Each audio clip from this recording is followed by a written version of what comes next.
귀한 찬양 감사합니다. 안녕하세요. 한 박자가 늦어요. 안녕하세요. 좋습니다. 분위기가 이래야 시작을 할 맛이 나죠. 인사를 잘해주셨으니까 농담 한마디 하고 시작할게요. 어느 시골에 이제 할아버지가 계셨는데 친척이 결혼을 한다는 거예요. 결혼을 한다는데 결혼 장소가 저쪽 강남 고속터미널 뒤에 메리어트 호텔에서 한다고. 근데 도대체 이 발음이 못 쫓아 하겠는 거예요. 메리어트 그러는데 자꾸 뭐라고 그러는데 안 되겠어요. 그래서 이 할아버지가 알았다고, 그 메리아스 호텔로 내가 가겠다고. 딱 이제 메리아스로 입력을 딱 했어요. 그래서 이제 결혼식 날이 돼가지고 서울역에 내려가지고 택시를 탔어요. 그리고 어디 간다고 그래요? 메리아스 호텔 간다고 얘기를 해야 되는데 분명히 머릿속은 메리아스였는데 입으로는 런닝구 호텔 갑시다 이러고 나왔어. 그래가지고 본인은 모르는 거예요 지금. 자기가 런닝구를 했는지 모르는 거예요. 그럴 때 있잖아요. 그 이제 넋을 놓고 있다가 내렸는데 메리어트 호텔 앞에 내려준 거예요. 너무 신기하잖아. 그때 자기가 알았어. 런닝구라고 얘기한 걸 그때 자기가 알았어. 그래서 아이고 당신 어떻게 내가 런닝구 그랬는데 메리어트 호텔에 내려줬냐고, 당신 대단하다고 그랬더니 이런 건 아무것도 아니라고, 내가 전에 예술의 전당 갔는데 손님이 전설의 고향 가자는 걸 내려줬다고.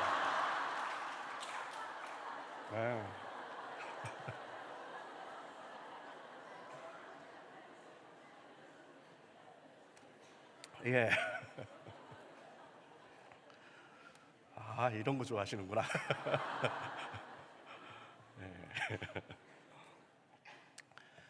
이런 거는 제가 이제 강연하기 전에 하는 말입니다. 왜냐하면 제가 런닝구 그래도 여러분들은 이제 메리어트 가 있어야 돼요. 알았죠?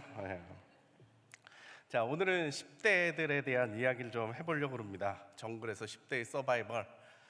여러분 아시는 분 아시겠지만 제가 라이프 오프라고 기독교 자살예방센터 대표를 맡고 있고 우리 교회도 아주 적극적으로 활동하고 있습니다. 그래서 관련된 이야기를 조금 아마 하게 될 겁니다. 우리나라에서 자살을 제일 많이 하는 연령대는 어디냐 하면 50대입니다. 40대였는데 50대로 올랐습니다. 40대였던 사람들이 나이가 들면서 아마 50대가 많아지지 않았는가, 지금 혼자 생각 중입니다. 그 다음이 누구냐 하면 40대가 많습니다. 50대가 제일 많고 40대가 제일 많아요. 한 해에 우리나라에서 몇 명이 자살로 죽느냐 하면 13,092명이 자살로 죽습니다. 13,000명이 죽어요. 그런데 40대가 몇 명이 죽느냐? 2,579명. 50대가 2,677명. 그래서 둘을 합치면 5,000명이 넘어요. 5,250명. 그러니까 자살하는 사람들의 40%가 40대, 50대에서 나와요. 40대, 50대에서. 남자랑 여자랑 누가 제일 더 많이 죽느냐? 남자가 훨씬 많이 죽어요. 남자가 평균 한 2.5배 죽는데 이 나이 때쯤 되면 이제 3배로 껑충 뛰기 시작합니다. 완전히 3배가 됩니다. 남자들이 왜 이렇게 많이 죽느냐? 자기가 누군지 몰라요. 그냥 돈 벌고 막 이런 거만, 그냥 경쟁 사회에서 살아보겠다고 그렇게 달려오니까 자기가 누군지 몰라요. 툭 찔러가지고 당신 누구야? 그럼 뭐라고 대답하냐 하면 연봉 얼마에 직책 얼마다 뭐다, 이걸로 자기를 나타내는데 40대쯤 되면 무슨 일이 벌어져요? 회사를 때려칩니다. 제가 조사를 해보니까 30대 후반만 되면 이 사람들이 자기 월급을 가지고 가족들 부양하고 애들 공부시키고 결혼시키고 부모님 공양하고 자기 노후생, 답이 안 나오는 거예요. 그래서 30대 후반쯤 되면 이거 월급쟁이로는 못 살겠구나 하고 때려쳐요. 그럼 뭘 하겠어요? 치킨집을 하죠. 어떻게 됐어요? 망했어요. 되게 이래요. 그리고 그 회사를 안 때려친 사람들은 40대 중반까지 일을 해서 그때 이사가 안 되면 어떻게 되냐, 회사에서 명예퇴직을 권고하기 시작합니다. 그러면은 이제 퇴직금 받아서 뭘 해요? 치킨집을 해요. 어떻게 됐어요? 망했어요. 딱 이럴 때죠. 그러니까 살기가 너무 힘든 거예요. 자기를 연봉 그 다음에 직책으로 받는데 그게 사라졌어요. 그러니까 자기가 누군지를 모르겠어요. 살아야 되는지도 모르겠어요. 그럼 집에 가서 어떻게든 그 위로를 받고 재충전을 받고 나와야 되는데 이렇게 잘리면 누가 제일 무서워요? 마누라가 제일 무서워요. 이럴 때는 아내가 아니야, 마누라예요.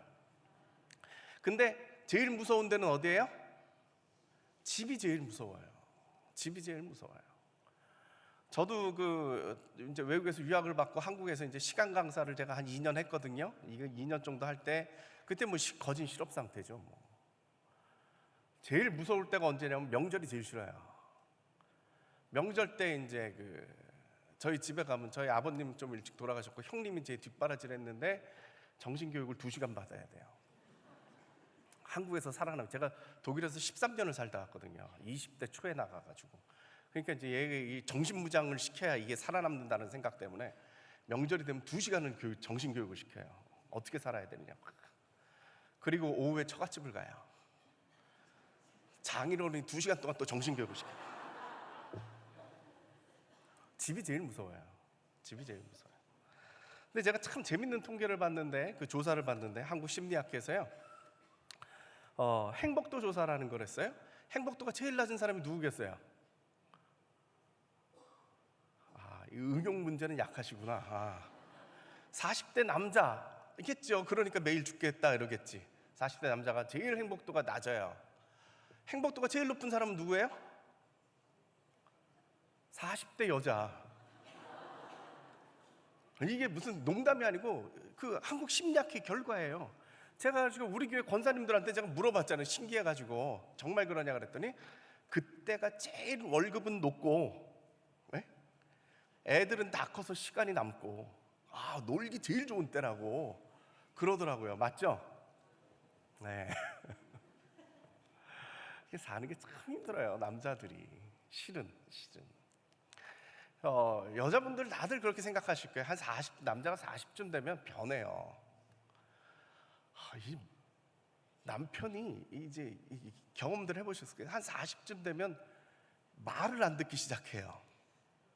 30대까지는 말을 잘 들었는데 이상하게 40대가 되면 얘네들이 부인의 말을 안 들어. 뭐 음식물 쓰레기 좀 버리려는데 반항을 한다든가, 가는 길에 쓰레기 좀 들고 나가라는데 얼굴을 인상을 찌푸린다든가 가끔씩 이래요. 왜 그러냐. 남자가요 40대쯤 되면 여러분들이 이해를 하셔야 돼요. 우리 자매님들이 많아서 제가 이게 팁을 드리는 거예요. 40쯤 되면요 세상에 무서울 게 없어요. 회사에 이렇게 나가기 시작하고, 저도 조직 생활을 합니다만 직장 생활을 하는데 40대쯤 되면 회사에서 내가 나가는 순간, 일어서는 순간 벌떡벌떡 일어나요. 인사해야 되기 때문에 분위기가 살벌해져요. 저 인간 낫다라는 게 살벌해져요. 그리고 누가 나한테 와서 이제 나를 자꾸 예를 들어서 안 좋은데, 어떤 남자가 있는데 그 부장이에요. 결제를 받으러 오죠. 부들부들 떨어요. 무서워서. 그걸 즐기는 나이가 40대부터예요. 딱 그리고 몇 년 사이입니다. 기껏해야 한 10년 정도 정말 세상에 무서울 게 없는 사람이에요. 근데 집에만 오면 강아지 다음이야. 못 견디겠어요. 저도 한동안 이 갈등을 집사람하고 했어요. 집사람이 내가 변했다고 그러는데 실은 나는 변해야 살아야 되는 사람이고, 집사람이 나한테 맞춰줬으면 좋겠는데 뻣뻣해졌다 이거죠. 이거 잘 맞춰줬으면 좋겠어요. 변했다고 그러지 말고 이게 이제 세상에 나가서 좀 인간 노릇 하나 보다. 그래서 좀 맞춰주면 좋을 것 같아요. 네. 그림 한번 보여주시겠어요? 제가 오색약수터에 등산을 갔었더니 설악산에 저런 나무가 있더라고요. 저런 나무 보셨어요? 속빛나무라고. 나무는 수액이 겉으로 올라가요. 쉽게 얘기해서 핏줄이 나무는 겉으로 있어요. 그래가지고 저 나무는 저 오색약수터 쪽에 가면 많은데 속은 뭐 벌레가 파먹었는지 다 파먹었어요. 근데 죽질 않아. 수액은 이게 안은 아무것도 아니에요. 속살은 아무것도 아니에요. 수액이 올라가기 때문에 죽지를 않아요. 나무를 보고 제가 무너졌잖아요. 야, 저게 나다. 겉은 멀쩡한데 속은 새끼 마누라한테 다 파먹히고, 어디 가면 교수랍시고 목사랍시고 제접받는데 실은 속은 다 파먹힌 거예요. 보통 남자들이 다 저래요.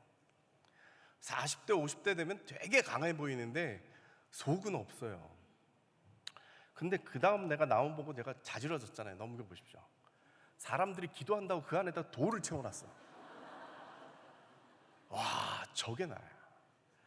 속은 마누라하고 새끼들한테 다 퍼먹히고, 사회 나가면 스트레스에 막 갖다 뭐 이런 것들에 딱 쌓여 있어요. 그러니까 40, 50대 남자들은요, 얘기가 안 통해. 10대 애들의 아빠랑 얘기하는 거 되게 싫어합니다. 왜 싫어하느냐? 개콘 웃긴 얘기를 한번 해줘도 아빠가 안 웃어요. 아니, 뭐가 웃기겠어. 저 안에 돌을 저렇게 채우고 있는데 실은 하나도 안 웃겨요. 부인들이 그래요. 드라마를 같이 봤는데 분명히 슬퍼야 되는데 남편이 안 울어. 이 목석 같은 인간, 얘기가 안 통해. 거기서 무슨 눈물이 나. 내 인생이 드라마인데. 내가 지금 참고 있는데 저건 아무것도 아니에요. 네, 요즘 제가 열심히 보는 드라마가 나의 아저씨. 슬퍼요. 그죠? 네. 50대니까 눈물이 나요. 실은 50대니까 저도 이제 호르몬이 생성되기 시작하나 봐요. 네. 제가 전에 이 이야기를 하는 이유가 있어요. 애들 얘기하면서 제가 전에 작년에 대전에 어느 고등학교에 가서 강연을 했어요. 이 학교들이 돈이 없으니까 자살 예방 강의를 하는데 강사를 저 하나 불러놓고 전교생 600명을 강당에다가 모아놨어요. 고등학생 600명을 모아놓고 강의를 하면 이거는 그냥 전쟁터예요. 기적이 일어나더라고. 뭔가 대화를 하려면 절반은 듣고 절반은 얘기를 해야 되는데, 예를 들어서 적어도 300명은 들어야 될 거 아니에요. 그래야 대화가 될 거 아니야. 600명이 그냥 떠들어. 난 누가 듣는지를 모르겠어. 더 놀라운 건 애들 조용히 시킨다고 선생님 50명이 투입됐는데 이분들이 더 시끄러워. 조용히 해 이러고 돌아다니니까 더 정신이 없어. 그럼 그나마 고3 애들이 자줘서 그나마 감사할 정도. 네. 그거를 2시간을 하라고 그러더라고요. 저보고. 그러니까 막 동영상 돌아가고 막 이래가지고 이제 2시간을 하는 거거든요. 그런데 그게 중요한 게 아니라 끝나고 났더니 교무실로 이제 선생님들하고 갔잖아요. 갔는데 고등학교 1학년 애가 저를 찾아왔어요. 선생님 데려왔더라고요. 얘가 할 말 있대요. 근데 걔가 와가지고 저한테 딱 던진 말이 뭐냐면, 우리 아버지가 작년에 돌아가셨어요. 자살로. 전형적인 케이스입니다. 사업에 실패했어요. 부모님이 이혼했어요. 그래서 누나랑 저가 있는데 누나는 엄마 쫓아가고 자기는 남자라고 아빠를 쫓아갔어요. 아빠랑 단칸방에서 둘이서 사는 거예요. 근데 아빠는 고립됐어요. 사람을 안 만나잖아요. 사업 실패했지, 가정 실패했지, 사람을 안 만나요. 아들하고 단둘이 있는데 아들하고 살기 시작한 지 3개월쯤 지나니까 그때부터 아들한테 난 죽을 거다 얘기 시작했어요. 다른 데 얘기할 때도 없고 아들한테 난 죽을 거야. 그래가지고 얘가 그 얘기를 한 3개월 듣다가 아빠한테 던져버렸어요. 아빠, 가요. 난 엄마한테 갈게. 그리고 3개월 있다가 아빠가 죽었어요. 얘가 고등학교 1학년 애가 수습을 다 했어요. 그땐 중학교 때죠. 중학교 때. 고1 때 나를 봤으니까. 근데 얘가 그 얘기를 하면서요, 제가 잊혀지지 않게 얘가 너무 여리게 생겼어요. 남자인데 참 여리게 생겼어요. 그러면서 저한테 이 얘기를 하면서 참 담담하게 얘기를 하더라고요. 근데 눈물이 그렁그렁한데 안 울어요. 손을 부들부들 떨고 있는데 버티더라고요. 저도 선생님들도 있고 그러니까 얘를 건들질 않았어요. 그래 얘기를 해요. 근데 너 어떻게 버티니? 그랬더니 걔 하는 얘기가 그래요. 지금 엄마랑 누나랑 살거든요. 내가 무너지면 누나가 어떻게 될지, 엄마가 어떻게 될지 몰라요. 그래서 제가 버티는 거예요. 이렇게 해서 버티는 거예요.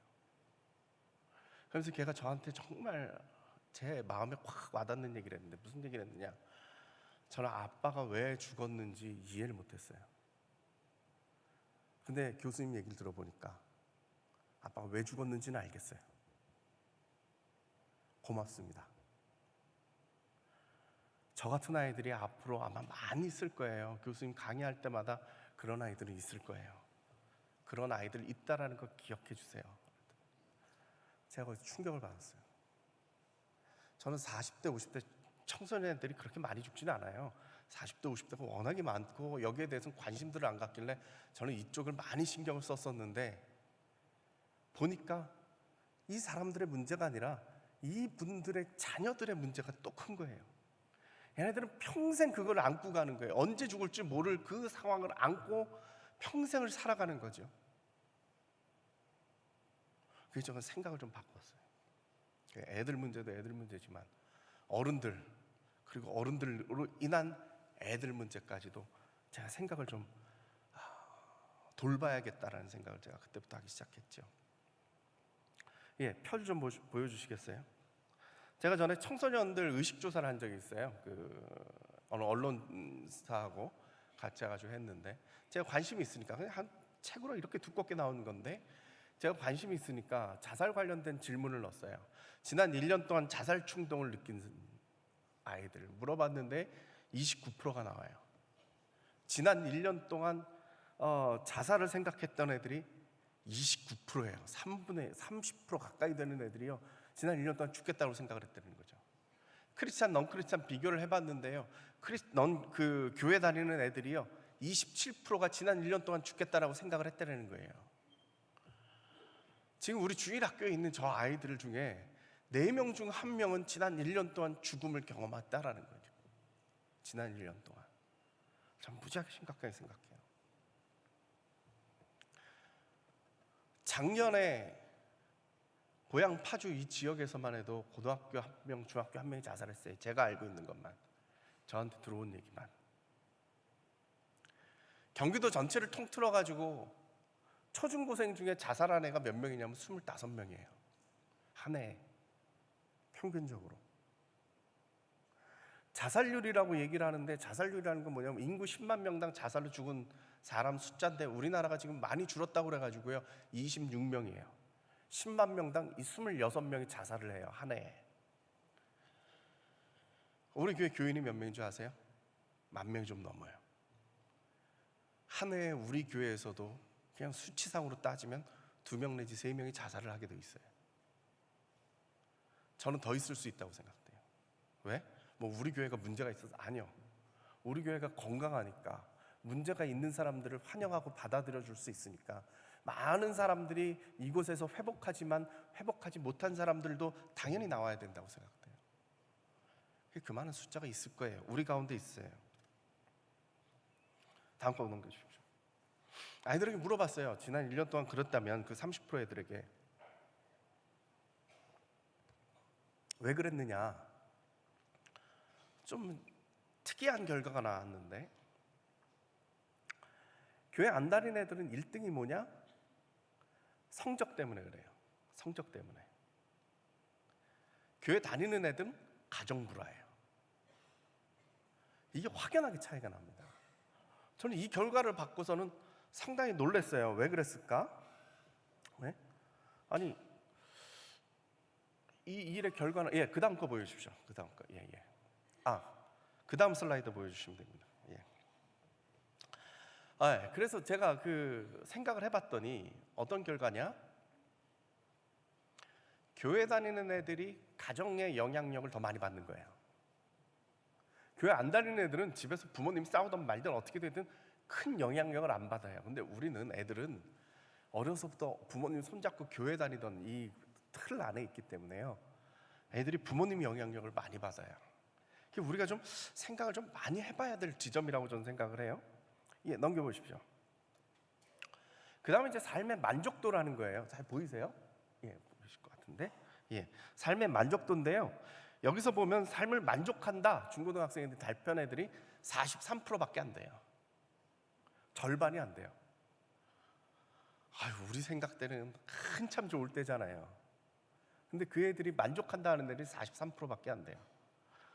제가 그 교계 그 설문조사 같은 걸 많이 하거든요. 그래서 대학생도 제가 정기적으로 조사를 하는데 대학생들한테 똑같은 질문을 던지면 몇 프로가 나오냐면 87%가 나와요.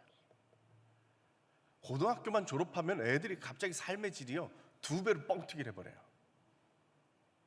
그럼 뭐가 문제인지는 아시겠죠, 그죠? 입시예요. 입시예요. 근데 항상 중고등학생들은 다 그런 거냐? 아니에요. 삶의 만족도가 제일 높은 나라는 어디냐 하면 네덜란드인데 네덜란드는 94%예요. 저쪽 유럽 쪽에 있는 나라들은요 대부분 90%예요. 입시 스트레스가 없거든요. 입시 스트레스가 없어요.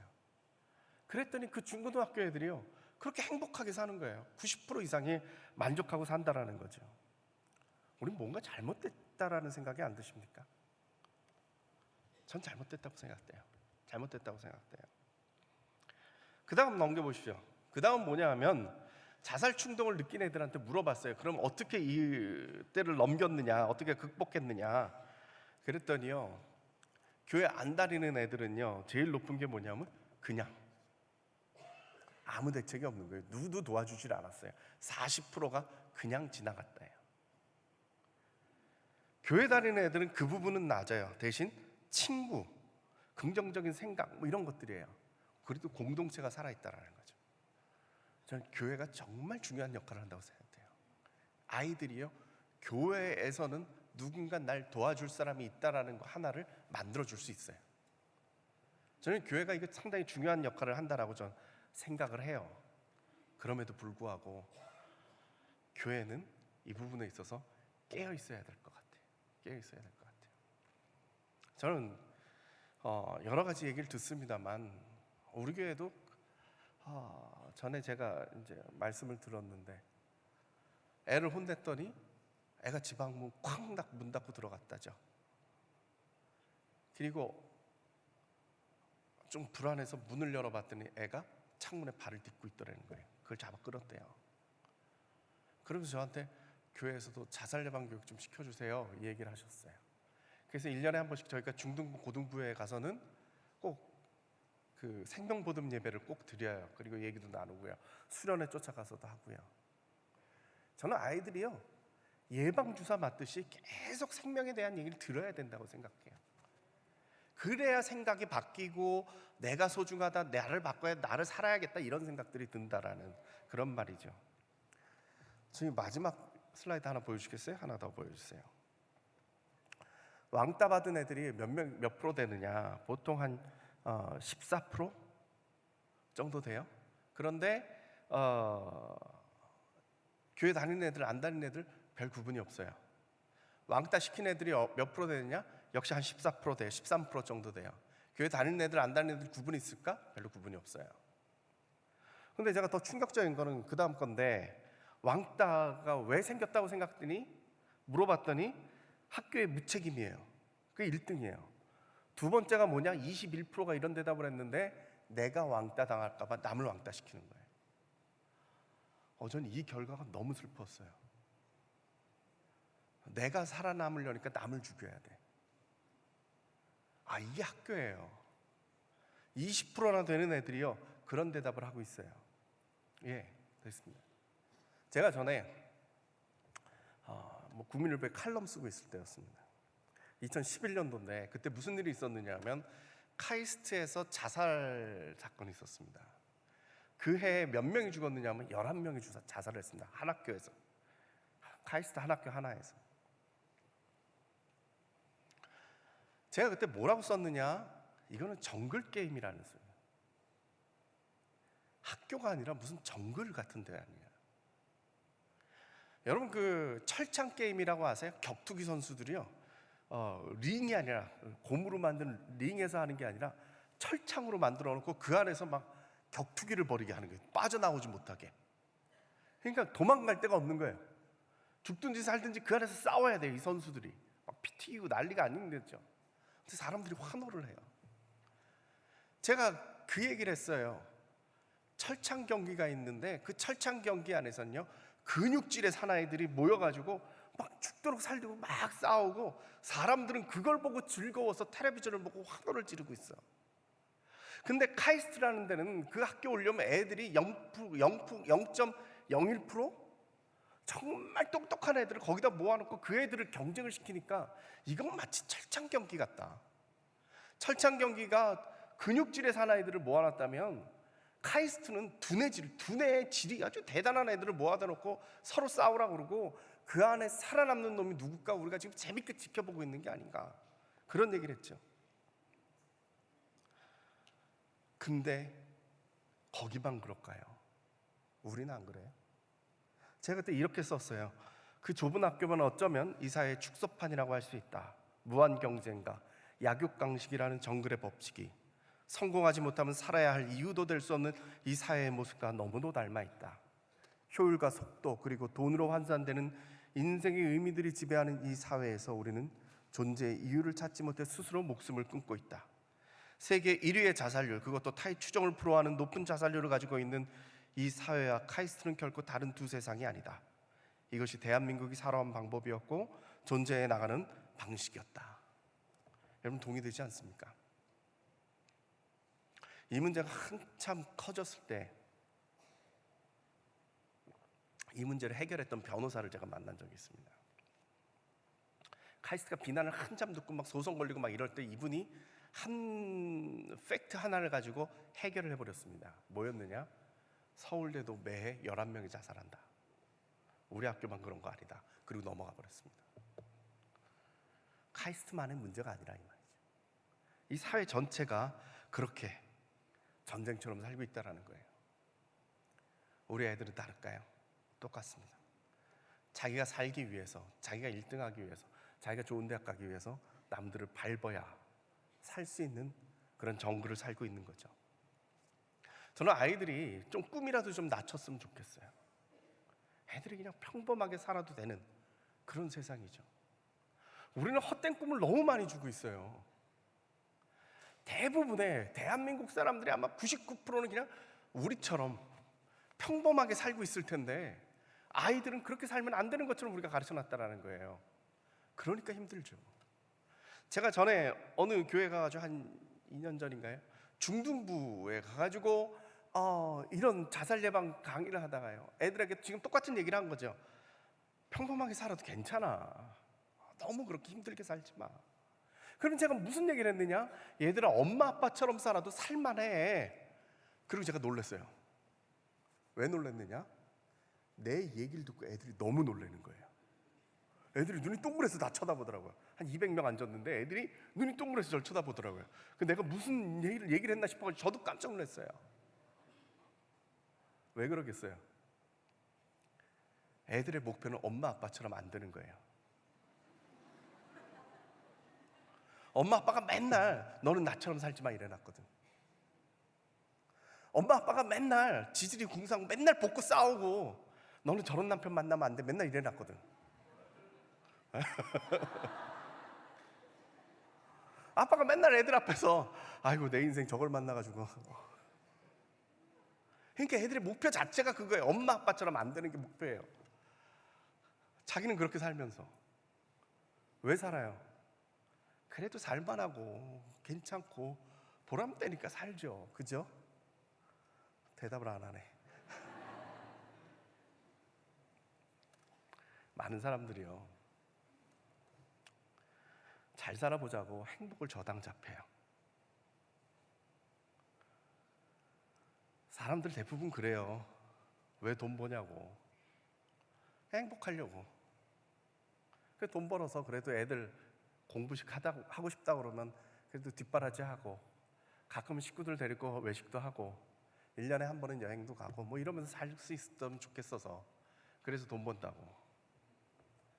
근데 돈 벌다 보니까 이게 너무 정신이 없으니까 애들 만날 새가 없어요. 마누라 얼굴 볼 새가 없어요. 우리 행복하기 위해서, 돈 벌어서 행복하기 위해서 오늘 좀 참자 그러는데 행복을 저당 잡힌 거죠. 그때 가면 행복해질까요? 그땐 다 깨져서 행복할 수가 없어요.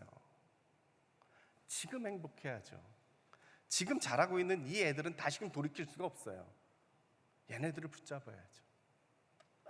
우리나라의 제일 무서운 세대가 중학교 2학년이죠. 중학교 2학년이 왜 무서울까? 왜 김정은이가 무서워할까? 제가 너무 궁금해가지고 얘네들이 사고도 많이 했지만 자살도 많이 하거든요. 그래서 제가 전문가들하고 이야기를 나눠봤어요. 결론이 뭐냐? 옛날에는 고등학생이 무서웠지 중학생은 안 무서웠어요. 그죠? 우리가 좀 젊었을 때만 해도 고등학생 보면 좀 무서웠지만 중학생은 안 무서웠어요. 근데 요즘은 고등학생은 절대 안 무서워요. 중학생하고 고등학생하고 누가 자살을 많이 할까요? 중학생 애들이 더 많이 해요. 고등학생이 많이 할 것 같죠? 스트레스는 걔네들이 더 받아야 될 거 아니에요? 아니에요. 전문가들 얘기는 뭐냐? 사고 치는 애들은 벌써 다 잘려가지고 학교에 남아있질 않대요. 고등학교쯤 되면. 그럼 고등학교 애들이 다 착하대요. 고등학교 교실에 가가지고 남자 반을 가도 인문계를 가면 애들이 다 엎어져 자요. 우리 애가 지금은 대학 갔는데 고등학교 때 지는 2등이래. 반에서 2등은 할 수 있다는 거예요. 그래서 왜 그러냐 그랬더니 깨 있는 애가 둘이래요.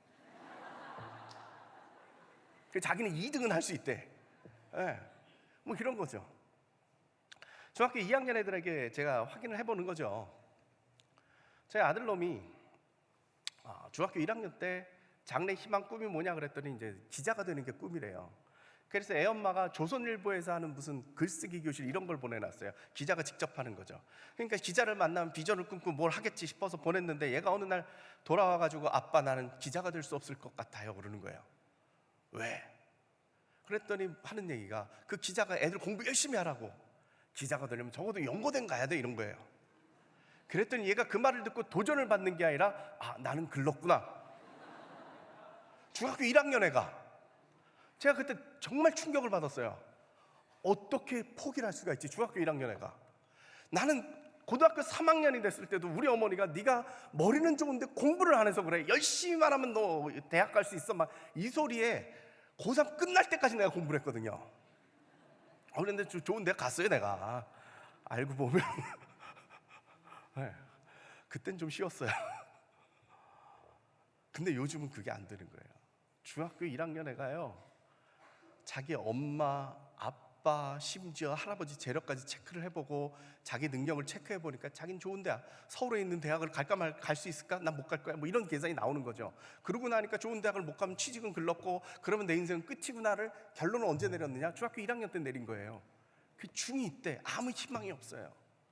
희망을 놓치고 나니까 어떻게 돼요? 사고를 치는 거예요. 그래서 중학교 2학년이 무서운 거죠. 저는요, 애들이 안 삐뚤어지면 이상한 세상이에요 생각해요. 애들이 중학교 1학년 때 희망을 탁 놨는데 학교에서는 1등하는 애 위주로만 가르치고 있으니까 정말 이 세상이 삐뚤어지지 않을 수가 없는 그런 세상이라는 거예요. 전에 우리 전동희 장로님하고 얘기를 하는, 전동희 장로님이 고등학교 교감이시잖아요. 그 교감 하시는 말씀이 그러더라고요. 자기는 공부 못하는 애들을 다 나와라 그랬다는 거예요. 공주고 뛰어놀라고. 왜 교실에서 구박받고 거기서 잠자고 있냐고, 나오라고. 그 축구 공주가 하루 종일 뛰어놀게 한다는 거예요. 너희 같은 애들은 체력이라도 좋아야 먹고 살 수 있다. 거기서 왜 낮잠을 자고 있느냐. 그렇게라도 해주면 애들이 살 길이 있고 희망이 있고 뭐라도 꿈이라도 꿔본다 이 말이에요. 소박하게라도. 그게 안 된다는 거예요. 오늘 말씀 잠깐 보여주시겠어요? 예, 오늘 말씀이 이사야서 11장 6절부터 9절 말씀이에요. 예, 그때 이리가 어린 양과 함께 살며 표범이 어린 염소와 함께 누우며 송아지와 어린 사자와 살찐 짐승이 함께 있어 어린아이에게 끌리며 암소와 곰이 함께 먹으며 그것들의 새끼가 함께 엎드리며 사자가 소처럼 풀을 먹을 것이며 젖먹는 아이가 독사의 구멍에서 장난하며 젖된 아이가 독사의 굴에 손을 넣을 것이라. 이사야 선지자가 꿈을 꿔요. 하나님 나라가 임하면 이런 세상이 될 거야. 이리가, 표범이, 사자가, 곰이, 독사가 변하여서 어린 양과 뛰놀고 아이들과 같이 뛰어놀 수 있는 세상이 될 거야. 저는 지금도 이 희망이 유효하다고 생각합니다. 저는 이런 세상을 꿈꿉니다. 바보 같은지 모르겠지만 전 될 거라고 믿습니다. 여러분, 이 세상을 살면은 정말 이리, 표범, 사자, 곰, 독사 같은 인간들이 다 생각나실 겁니다. 저도 직장생활 좀 하지만 제 머릿속에 떠오른 동물들이 몇 개 있습니다. 다 있어요. 얼마 전에 그 대한항공 조현민 전 전무죠. 그 포효하는 소리 들어보셨어요? 사자 같지 않아요? 저는 이 말씀을 내내 묵상하면서 사는 사람인데요, 항상 자주 이런 거 가지고 설교를 하기 때문에 저는 그 꿈이 생각났어요. 사자가 따로 없구나. 근데 거기만 그럴까요? 전 대한항공이 특별하다고 생각 안 해요. 대부분의 직장은 그런 동물들이요, 몇 마리씩 있어요. 근데 변할 거예요. 여러분 생각해 보세요. 지난주에 우리가 이런 기적을 맛보지 않았어요? 남북 정상회담을 하는데요, 저 이 말씀 묵상 속에 있는데 그 장면을 보니까요, 떠오르더라고요. 특히 둘이서 그 도보다리 거기서 티 마시고 있을 때 차 마시면서 이야기를 나누는 장면을 가까이서 안 찍고 멀리서 이렇게 찍는데, 그 자연 가운데 둘이서 대화를 나누는 장면을 보니까 평화롭구나, 참 평화롭다, 이런 생각이 들더라고요. 그리고 둘이 나와가지고 그 성명 발표하잖아요. 하고 이렇게 하고 나중에 스케치하는 걸 이렇게 보는데, 이야, 이리가 변하여 양이 되는구나. 이렇게 보니까 그분 살이 통통해가지고 되게 귀엽더라고. 자세히 보니까 그렇게 사람 죽일 것 같지 않아. 막 생글생글 웃을 때는 정말 막 그래. 저는 하나님이 변화시킬 거라고 믿어요. 한순간에 하나님께서 정말 이런 맹수가 정말 이 판을 치고 있는 정글과 같은 세상이 변하여서 하나님의 나라를 우리가 맞이할 수 있으라고 믿어요. 어디서? 가정에서 먼저. 저는 이런 생각이 들어요. 우리가 가정에서 엄마들이요, 조련사예요. 정글과 같은 세상에서 우리 남편과 우리 새끼들이 멸망하지 않고 살아남을 수 있도록 하기 위해서 조련을 하는 거죠. 남편한테 막 열심히 벌어라, 목표 금액을 정해주잖아요. 목표 금액을 정해줘요. 옛날에 나는 우리 아버지는 안 그랬던 것 같아요. 우리 아버지는 봉투를 던졌거든. 그럼 그 안에서 우리 어머니가 사셨던 것 같은데, 몰라요, 내가 어려서 그런지 몰라도 그랬을 것 같은데, 요즘 부인들은 받은 걸 가지고 사는 게 아니라 남편 보고 벌어올 금액을 정해줘. 어떻게 버는지는 신경을 안 써. 그러니까 범죄자가 되는 거예요. 남편들이 월급 외에 뭘 어떻게 생기겠어, 정상적으로. 근데 범죄자가 되는 거예요. 애들은 어때요? 야, 열심히 해야지 살아남는 거야. 계속 푸시를 하잖아요. 그러니까 이게 무슨 정글의 조련사 같아. 멈추세요. 멈추고 하늘을 봐야 돼. 가정은 정글과 같은 세상에 짐승을 만들어내는 사육장이 아니라, 세상에서 찢기고 힘든 사람이 가정에 들어와서 정말 멈추어 서서 위로를 받고, 그 멈춘 자리에서 하늘을 보고 하나님을 볼 수 있는 곳이에요. 목표를 정해놓고 막 그거 이루어달라고 기도하고 막 애들 내리치고 막 이러면서 막 뛰어가면요, 하늘이 안 보여요. 하늘이 안 보여요. 잡아야 돼요. 여러분들이 할 일은 뭐냐? 목표 정해주고 글로 뛰자, 이게 아니라 멈춰봐. 멈춰야 하늘이 보이고 하나님이 보여. 그 역할을 여러분들이 감당하시기를 바랍니다. 그러면 이 세상이 변할 거예요. 그게 9절 말씀이죠. 내 거룩한 삶 모든 곳에서 해됨도 없고 상함도 없을 것이니 이니 물이 바다를 덮은것 같이 여호와를 아는 지식이 세상에 충만할 것이라. 이리가 변하여, 표범이 변하여 사자가 변하여, 곰이 변하여, 독사가 변하여 남을 해하지 않는 세상이 될 거라는 거예요. 또 우리도 마찬가지예요.